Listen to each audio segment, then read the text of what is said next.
ఏపీలో ఎరువులకు ఎటువంటి కొరత లేకుండా చర్యలు చేపట్టామని మంత్రి అచ్చెన్నాయుడు తెలిపారు. యూరియా అందుబాటులో ఉందని రైతులు ఆందోళన చెందాల్సిన అవసరం లేదన్నారు. రాష్ట్రంలో యూరియా ఎరువులు సరిపడా నిల్వలు ఉన్నాయన్నారు. జిల్లాల వారీగా ఎరువుల నిల్వలను పరిశీలిస్తున్నట్లు మంత్రి తెలిపారు.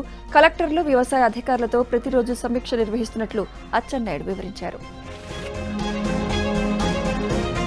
వైఎస్ జగన్పై ఏపీ డిప్యూటీ సీఎం పవన్ ఆసక్తికర వ్యాఖ్యలు చేశారు. అసెంబ్లీకి రాకపోవడానికి వైసీపీకి ప్రత్యేక రాజ్యాంగం ఉందేమోనని పవన్ అన్నారు. జగన్ కనీసం ప్రతిపక్ష హోదా సాధించలేకపోయారని పవన్ కళ్యాణ్ విమర్శించారు. అసత్య ప్రచారాలతో వైసీపీ రెచ్చగొడితే ఊరుకునేది లేదని మంత్రి కొల్లు రవీంద్ర హెచ్చరించారు. రాష్ట్రాభివృద్ధిపై మాట్లాడే నైతికత జగన్కు ఏమాత్రం లేదన్నారు. సూపర్ 6, సూపర్ హిట్ సభ విజయవంతం కావడాన్ని వైసీపీ తట్టుకోలేకపోతోందని విమర్శించారు. రాష్ట్రానికి 22 వైద్య కళాశాలలు తీసుకొచ్చిన ఘనత సీఎం చంద్రబాబుకు దక్కుతుందన్నారు. మెడికల్ కళాశాలల పేరుతో జగన్ 6,000 కోట్లు అప్పు చేశారని ధ్వజమెత్తారు. డయేరియా కేసులు నమోదైన విజయవాడలోని న్యూ రాజరాజేశ్వరిపేటలో ప్రస్తుతం పరిస్థితి అదుపులోనే ఉందని మంత్రి సత్యకుమార్ తెలిపారు. ప్రభుత్వ పరంగా అన్ని జాగ్రత్తలు తీసుకుంటున్నామన్నారు. ప్రభుత్వం తరపున చేపట్టిన చర్యలను మంత్రులకు అధికారులు వివరించారు. డయేరియాతో ఎవరూ చనిపోలేదని, వదంతులు నమ్మొద్దని అన్నారు. నీటి నమూనాలు ల్యాబ్కి పంపామని తెలిపారు.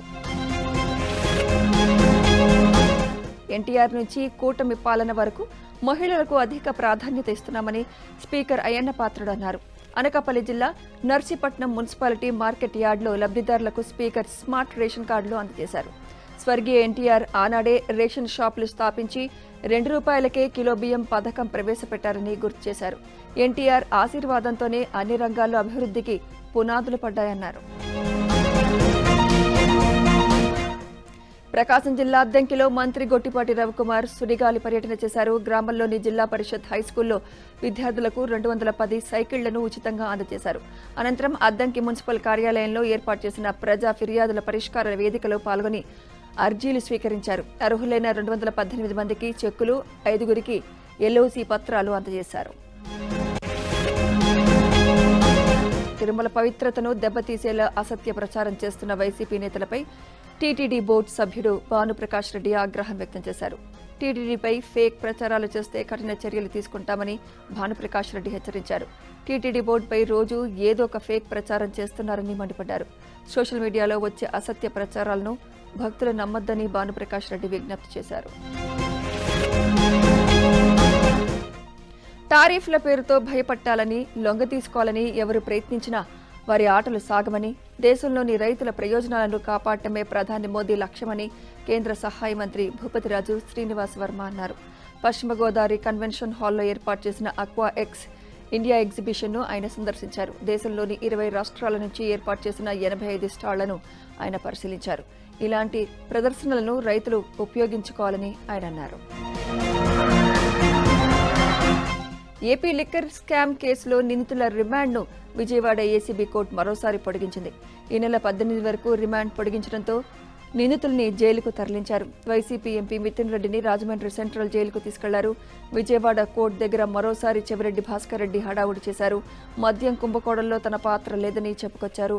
తనను అన్యాయంగా అరెస్ట్ చేశారని, తనను కేసులో ఇరికించిన వారిని వదలబోనని హెచ్చరించారు. పల్నాడు జిల్లా నరసరావుపేటలో మాజీ ఎమ్మెల్యే గోపిరెడ్డి శ్రీనివాసరెడ్డి బర్త్డే వేడుకలలో జూనియర్ ఎన్టీఆర్ ఫోటోలు కలకలం రేపాయి. గోపిరెడ్డి పుట్టినరోజు సందర్భంగా ఏర్పాటు చేసిన ఫ్లెక్సీలలో వైసీపీ కార్యకర్తలు జూనియర్ ఎన్టీఆర్ ఫోటోలు పెట్టారు. వైసీపీ ఫ్లెక్సీలలో జూనియర్ ఎన్టీఆర్ ఫోటోలు పెట్టడం సర్వత్రా చర్చనీయాంశంగా మారింది.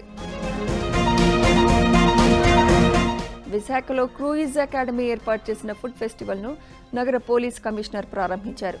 ఏషియన్ ఫుడ్ ఫెస్టివల్ను ఫ్లేవర్స్ ఆసియా పేరుతో China, Thailand, Japan, Germany, Singapore దేశాలకు చెందిన ఇంగ్రీడియంట్స్, ఇండియన్ స్పైసెస్ మిక్స్ చేసి వీటిని తయారు చేశారు. ఇక్కడ ఉంచిన ప్రతి వంటకం చాలా రుచికరంగా ఉందని, ప్రతి ఒక్కరూ అన్ని రకాల ఫుడ్ ఐటమ్స్ను రుచి చూడాలని అన్నారు. తాడిపత్రిలో కేతిరెడ్డి పెద్దారెడ్డి ఇంట్లో టౌన్ ప్లానింగ్ అధికారుల సర్వే ముగిసింది. పెద్దారెడ్డి భవనానికి మున్సిపాలిటీ అనుమతి లేదని అధికారులు తెలిపారు. ఫ్లాట్ నెంబర్ 2, ఫ్లాట్ నెంబర్ 16లో 10 సెంట్లు మాత్రమే ఉండాల్సిన ఇంటిని 12 సెంట్లలో నిర్మించారని చెప్పారు. సర్వే నివేదికను ఉన్నతాధికారులకు, కోర్టుకు పంపిస్తామన్నారు. ఉన్నతాధికారుల ఆదేశాల ప్రకారం తదుపరి చర్యలు తీసుకుంటామన్నారు. నంద్యాల జిల్లా డోన్ నుంచి నేపాల్ వెళ్లిన టూరిస్టులు క్షేమంగా భారత్ చేరుకున్నారు. సీఎం చంద్రబాబు, మంత్రి లోకేష్ వల్లే తాము ప్రాణాలతో సురక్షితంగా సొంత ఊళ్లకు వెళ్లగలిగామన్నారు. ఆనందం వ్యక్తం చేశారు. తాము క్షేమంగా ఉన్నామంటూ వారి కుటుంబ సభ్యులకు వీడియో కాల్ ద్వారా సమాచారం అందించారు. గోదావరి పుష్కరాల ఏర్పాట్లపై సీఎం రేవంత్ రెడ్డి సమీక్ష నిర్వహించారు. దక్షిణ భారత కుంభమేళాగా ఘనంగా నిర్వహించేందుకు ముందస్తు ఏర్పాట్లు చేసుకోవాలని అధికారులను ఆదేశించారు. అందుకు అవసరమైన ముందస్తు ప్రణాళికలు తయారు చేయాలని అధికారులకు దిశానిర్దేశం చేశారు. మంత్రి తుమ్మలను ఆఫ్రికన్ ప్రతినిధులు మర్యాదపూర్వకంగా కలిశారు. సీడ్ సమ్మిట్లో పాల్గొనేందుకు African seed trade association secretary ప్రతినిధులు హైదరాబాద్ వచ్చారు. తెలంగాణలో రైతుల కోసం రేవంత్ ప్రభుత్వం అమలు చేస్తున్న ప్రభుత్వ పథకాలతో పాటు విత్తనోత్పత్తి రంగంలో ప్రభుత్వ, ప్రైవేట్ భాగస్వామ్యంతో సాధించిన విజయాలను మంత్రి తుమ్మల వారికి వివరించారు. వచ్చేసారి కాంగ్రెస్ పార్టీ గెలుస్తుందో లేదో చెప్పలేనని, అలాగే మళ్లీ తాను గెలుస్తానో లేదో కూడా చెప్పలేనంటూ మంత్రి జూపల్లి కృష్ణారావు కీలక వ్యాఖ్యలు కాంగ్రెస్ వర్గాల్లో కలకలం రేపుతున్నాయి. ఇందిరమ్మ నమూనా గృహ ప్రారంభోత్సవంలో పాల్గొన్న జూపల్లి ఈ కామెంట్స్ చేశారు. తాను హామీలు ఇవ్వలేనని, తన వంతుగా ప్రయత్నం మాత్రమే చేయగలనని చెప్పారు. జయశంకర్ భూపాలపల్లి జిల్లాలోని అన్ని పాఠశాలల్లో యుద్ధ ప్రాతిపదికన ఏఐ ల్యాబ్స్ ఏర్పాటుకు చర్యలు తీసుకుంటామని మంత్రి శ్రీధర్ బాబు తెలిపారు. మండలంలో పలు అభివృద్ధి పనులకు శంకుస్థాపన చేశారు. కాంగ్రెస్ ప్రభుత్వం అధికారంలోకి రాగానే విద్యకు పెద్దపీట వేశామని మంత్రి శ్రీధర్ బాబు తెలిపారు. ఇచ్చిన ప్రతి హామీని నెరవేరుస్తున్నామని మంత్రి తెలిపారు. వరంగల్ మధ్యాహ్న భోజన కార్మికులు ఎమ్మెల్యే హరీష్ రావును కలిశారు. ఏడాది కాలంగా పెండింగ్ బిల్లులు, వేతనాలను ప్రభుత్వం చెల్లించడం లేదని ఆవేదన వ్యక్తం చేశారు. డిమాండ్లు నెరవేరే వరకు బీఆర్ఎస్ అండగా ఉంటుందని కార్మికులకు హరీష్ రావు భరోసానిచ్చారు. రాష్ట్ర వ్యాప్తంగా కార్మికులు నిరసనలు, ధర్నాలు చేస్తున్నా ప్రభుత్వం మొద్దునిద్ర వేయటం లేదని విమర్శించారు. ప్రభుత్వం వెంటనే కార్మికుల పెండింగ్ బిల్లులు, వేతనాలు చెల్లించాలని హరీష్ రావు డిమాండ్ చేశారు. భద్రాద్రి కొత్తగూడెం జిల్లాలో ఇందిరమ్మ లబ్ధిదారులకు అశ్వారావుపేట ఎమ్మెల్యే ఆదినారాయణ కొత్త వస్త్రాలు పంపిణీ చేశారు. ముందుగా ఇళ్ల నిర్మాణం పూర్తి చేసి గృహప్రవేశం చేసిన 27 మందికి మంత్రి పొంగులేటి శ్రీనివాసరెడ్డి కొత్త వస్త్రాలను పంపించగా ఎమ్మెల్యే లబ్ధిదారుల ఇంటికి తీసుకెళ్లి పంపిణీ చేశారు. ఈ సందర్భంగా ఎమ్మెల్యేకు గ్రామస్తులు ఘన స్వాగతం పలికారు. లంబాడి, బంజారా తెగల గిరిజన హోదా అంశంపై మళ్లీ వివాదం రాజుకుంది.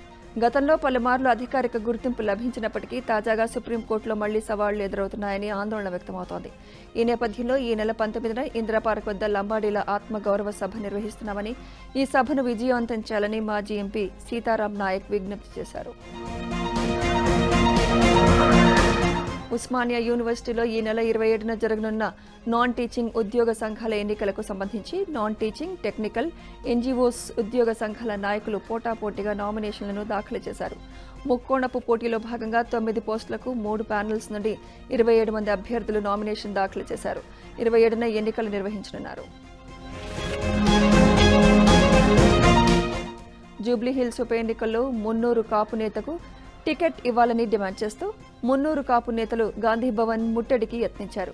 మున్నూరు కాపు నేతకు మంత్రివర్గంలో చోటు కల్పించాలని డిమాండ్ చేశారు. అలాగే మున్నూరు కాపు కార్పొరేషన్ విధి విధానాలు ప్రకటించాలని నినాదాలు చేశారు. నల్గొండ జిల్లా కొత్తపల్లిలో టాస్క్ ఫోర్స్ దాడులు చేశారు. యూరియా కొరత కారణంగా అధిక ధరలకు అమ్ముతున్న 3 ఫర్టిలైజర్స్ షాపులను అధికారులు సీజ్ చేశారు. 55 బస్తాల యూరియాను స్వాధీనం చేసుకున్నారు. అధిక ధరలకు యూరియా విక్రయిస్తున్న 4 వ్యక్తులకు అధికారులు అరెస్ట్ చేశారు. రైతులకు సకాలంలో యూరియా అందించాలనే తపనతో ఓ కానిస్టేబుల్ లారీ డ్రైవర్గా మారాడు. మహబూబాబాద్ జిల్లా కేసముద్రంలో యూరియా లోడ్తో వస్తున్న లారీ డ్రైవర్ మద్యం మత్తులో లారీని రహదారి పక్కన నిలిపివేశాడు. మాజీ సైనికుడైన కానిస్టేబుల్ మహమ్మద్ అలీం స్వయంగా లారీని నడుపుకుంటూ కల్వలకు చేరుకున్నారు. యూరియా కోసం రైతులు పడుతున్న ఇబ్బందులను చూసి లారీ డ్రైవర్గా మారిన కానిస్టేబుల్పై రైతులు ప్రశంసలు కురిపించారు. RRR అలైన్మెంట్ మార్చాలని డిమాండ్ చేస్తూ యాదాద్రి భువనగిరి జిల్లా చౌటుప్పల్ డివిజన్ RRR భూ నిర్వాసితులు డిమాండ్ చేశారు. ఆర్డీఓ కార్యాలయం ముందు వందలాది మంది భూ నిర్వాసితులు ఆందోళన నిర్వహించారు. నిర్వాసితులు ఆర్డీఓ కార్యాలయంలోకి చొచ్చుకు వెళ్లకుండా పెద్ద ఎత్తున పోలీసులు మోహరించారు. దాంతో నిర్వాసితులకు పోలీసులకు వాగ్వాదం జరిగింది. పలువురిని పోలీసులు అరెస్ట్ చేశారు. ప్రకాశం జిల్లా మార్కాపురంలోని డిగ్రీ కళాశాలలో యాజమాన్యాలు అధిక ఫీజులు వసూలు చేస్తున్నారని ఆరోపిస్తూ స్థానిక సబ్ కలెక్టర్ కార్యాలయంలో విద్యార్థులు ఆందోళన చేశారు. రాష్ట్ర ప్రభుత్వం ఫీజు రీయింబర్స్మెంట్ విడుదల చేయకపోవడంతో యాజమాన్యాలు తమపై ఒత్తిడి చేస్తున్నారని విద్యార్థులు ఆవేదన వ్యక్తం చేస్తున్నారు. హమాలీలతో సీఐ శంకర్ నాయక్ అసభ్యకరంగా మాట్లాడి దురుసుగా ప్రవర్తించాడంటూ మహబూబాబాద్ జిల్లా కేంద్రంలోని ప్రాథమిక సహకార కేంద్రం వద్ద హమాలీలు నిరసనకు దిగారు. రాత్రి పగలు తేడా లేకుండా నిద్రాహారాలు మానుకుని రైతులకు యూరియా పంపిణీ చేస్తున్న హమాలీలను సీఐ అకారణంగా అసభ్య పదజాలంతో తిట్టాడని వారు ఆరోపించారు. విషయం తెలుసుకున్న జిల్లా ఎస్పీ అక్కడికి చేరుకుని అధికారులు చేసిన పొరపాట్లకు వాళ్లు తరపున క్షమాపణ కోరుతున్నట్లు తెలిపారు. ఈ సందర్భంగా ఎస్పీకి హమాలీలు కృతజ్ఞతలు తెలిపి నిరసన విరమించారు.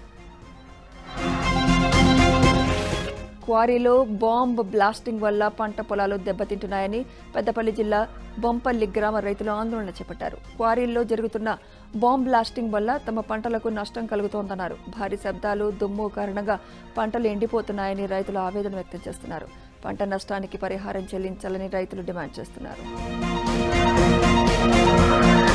పెద్దపల్లి జిల్లా సుల్తానాబాద్లోని వ్యవసాయ సహకార సంఘం వద్ద యూరియా కోసం రైతులు పెద్ద ఎత్తున బారులు తీరారు. గంటల తరబడి వేచి చూసినా ఎరువు అందకపోవడంతో రైతుల్లో అసహనం పెరిగిపోతోంది. ఈ క్రమంలో చిన్నపాటి వాగ్వాదం జరిగింది. కొందరు రైతులు ఒకరిపై ఒకరు దాడికి యత్నించడంతో పరిస్థితి ఉద్రిక్తంగా మారింది. స్థానిక రైతులు వారించడంతో గొడవ సద్దుమణిగింది.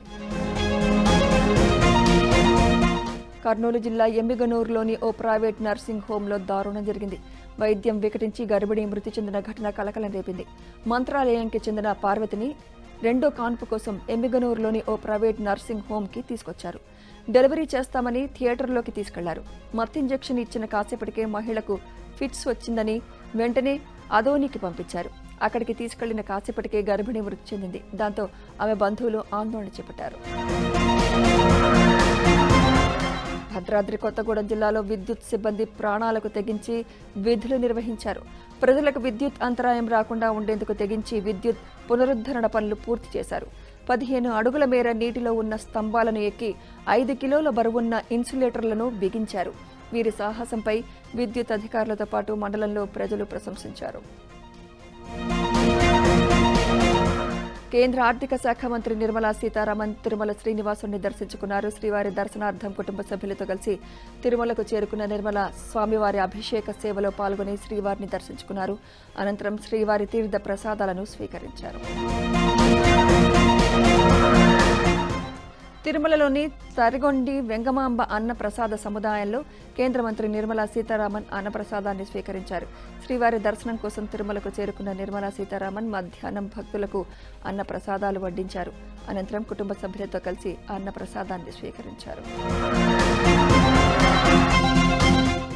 ఉత్తరాంధ్ర ఈలవేల్పు శ్రీ పైడితల్లి అమ్మవారి పందిరాట మహోత్సవం ఘనంగా జరిగింది. ఈ కార్యక్రమానికి ఎమ్మెల్యే అతిథి విజయలక్ష్మి, ఎమ్మెల్సీ శ్రీనివాసులు నాయుడు పాల్గొన్నారు. అమ్మవారి సిరిమాను సంబరాలకు శ్రీకారం చుట్టారు. ఉత్సవాల తర్వాత ఆలయ విస్తరణ పనులు చేపడతామని ఎమ్మెల్యే తెలిపారు. సినీ నటులు సప్తగిరి సుధా తిరుమల శ్రీనివాసుని దర్శించుకున్నారు. శ్రీవారి దర్శనార్థం కుటుంబ సభ్యులతో కలిసి తిరుమలకు చేరుకున్న వీరు వీఐపీ బ్రేక్లో స్వామివారిని దర్శించుకుని తీర్థ ప్రసాదాలు స్వీకరించారు. వాయినాల పేరుతో పురుషులు కొత్త ట్రెండ్ మొదలుపెట్టారు. పండుగలకు మహిళలు సాధారణంగా బ్లౌజ్ పీసులు, పసుపు, కుంకుమలు, గాజులు, ఇతర కానుకలు ఇచ్చుకుంటే నిజామాబాద్ జిల్లాలో పురుషులు మద్యం బాటిళ్లను వాయినాలుగా ఇచ్చిపుచ్చుకున్నారు. మరోవైపు నిర్మల్ జిల్లాలోని ఓ గ్రామంలో పురుషులు కండువా పండుగ జరుపుకున్నారు. ఈ వేడుకల్లో కండువాలతో పాటు మద్యం బాటిళ్లను కూడా ఇచ్చిపుచ్చుకున్నారు. ఇలా మగవాళ్లు వాయినాల పేరుతో ఒకచోట చేరి సరదాగా గడిపిన వీడియోలు. జనగామ జిల్లాలో కురిసిన భారీ వర్షానికి గానుగు పహాడ్ తాత్కాలిక బ్రిడ్జ్ కొట్టుకుపోయింది. వాహనాలు వెళ్లేందుకు ఏర్పాటు చేసిన తాత్కాలిక బ్రిడ్జ్ భారీ వర్షానికి కొట్టుకుపోయింది. దీంతో వాహనాలకు అంతరాయం ఏర్పడింది. అధికారులు స్పందించి బ్రిడ్జ్ నిర్మాణ పనులు త్వరగా చేపట్టాలని వాహనదారులు కోరుతున్నారు. జయశంకర్ భూపాలపల్లి జిల్లా మానేరు వాగులో వరద ఉధృతికి ఇసుక ట్రాక్టర్లు చిక్కుకున్నాయి. గర్మిళ్లపల్లి ఓడేడు మధ్య మానేరు వాగులో ఇసుక లోడ్తో వస్తున్న 8 ట్రాక్టర్లు వరదలో చిక్కుకుపోయాయి. రాత్రి కురిసిన భారీ వర్షాల కారణంగా వాగులో నీటి ప్రవాహం ఒక్కసారిగా పెరిగింది. వరద ఉధృతిని గమనించిన ట్రాక్టర్ డ్రైవర్లు వెంటనే వాటిని అక్కడే వదిలేసి సురక్షిత ప్రాంతాలకు చేరుకున్నారు. ఈ ఘటనలో ఎటువంటి ప్రాణ నష్టం జరగకపోవడంతో అందరూ ఊపిరి పీల్చుకున్నారు. శ్రీశైలం 1 టౌన్ పరిధిలో పెద్ద సంఖ్యలో మద్యం బాటిళ్లను అధికారులు ధ్వంసం చేశారు. శ్రీశైలం క్షేత్రానికి అక్రమంగా తరలిస్తున్న మద్యం బాటిళ్లను ఎక్సైజ్ రెవెన్యూ అధికారులు సీజ్ చేసి ట్రాక్టర్లతో తొక్కించి ధ్వంసం చేయించారు. అక్రమంగా మద్యం తెచ్చిన వారిపై దాదాపు 48 కేసులు నమోదు చేసినట్లు అధికారులు తెలిపారు. అల్లూరు జిల్లా పాడేరులో పెద్ద ఎత్తున గంజాయిని ఎక్సైజ్ ఎన్ఫోర్స్మెంట్ అధికారులు పట్టుకున్నారు. లారీలో తరలిస్తున్న 1020 కేజీల గంజాయిని స్వాధీనం చేసుకున్నారు. ఒడిశా నుంచి జార్ఖండ్కు తరలిస్తున్నట్లు అధికారులు తెలిపారు. పట్టుబడిన గంజాయి విలువ 25 లక్షల వరకు ఉంటుందన్నారు. ముగ్గురిని అరెస్ట్ చేసిన అధికారులు 2 వాహనాలను సీజ్ చేశారు. రంగారెడ్డి జిల్లా శంకరపల్లి పరిధిలో దారి దోపిడీ జరిగింది. ఓ వ్యాపారిని బెదిరించి దుండగులు 40 లక్షల రూపాయలను దోచుకుపోయారు. డబ్బుతో పారిపోతుండగా కొత్తపల్లి వద్ద దుండగుల వాహనం బోల్తాపడింది. దీంతో కొంత నగదు అక్కడే వదిలేసి దుండగులు పారిపోయారు. సంఘటనా స్థలానికి చేరుకున్న శంకరపల్లి పోలీసులు వివరాలు సేకరిస్తున్నారు.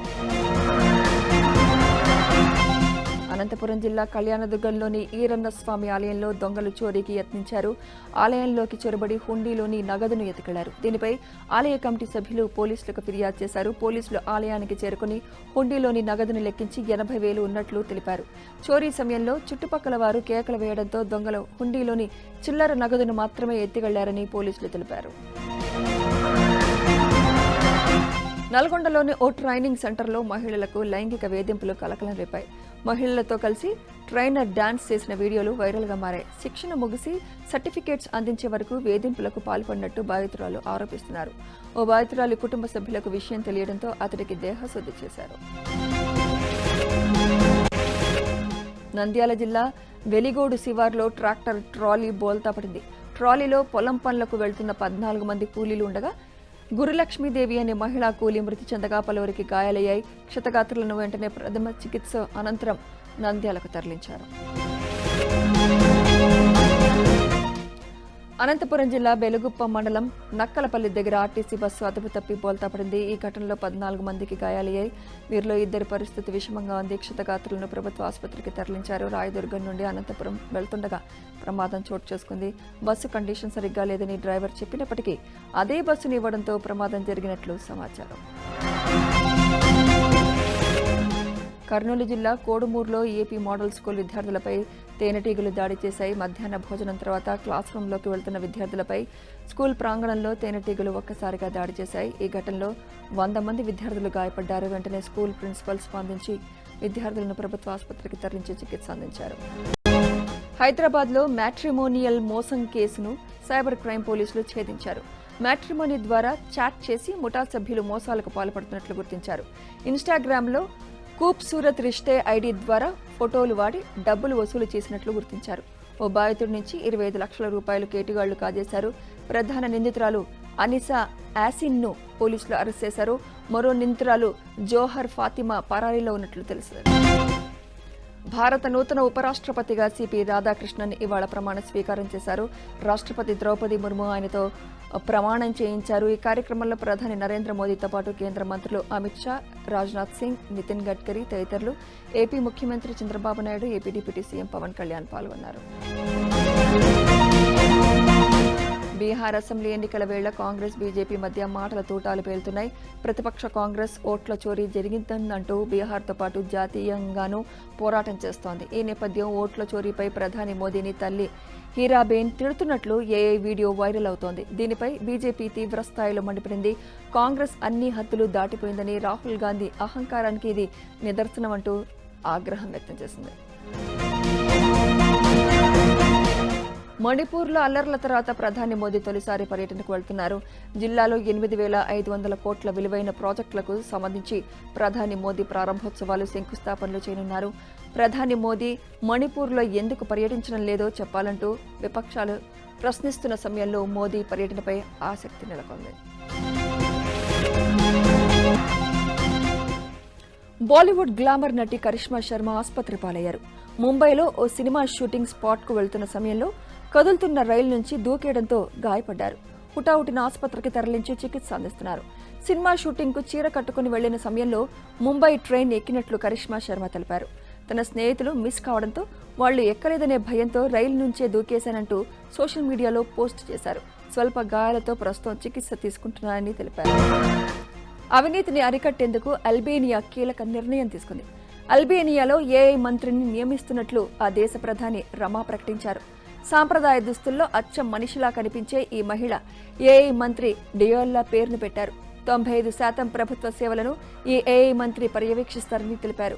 ప్రజలకు ప్రభుత్వ సేవలను మరింత చేరువ చేయడంతో పాటు పాలనా వ్యవస్థపై ప్రజల్లో విశ్వాసం పెంచేందుకు ఈ నిర్ణయం తీసుకున్నట్లు ప్రధాని తెలిపారు.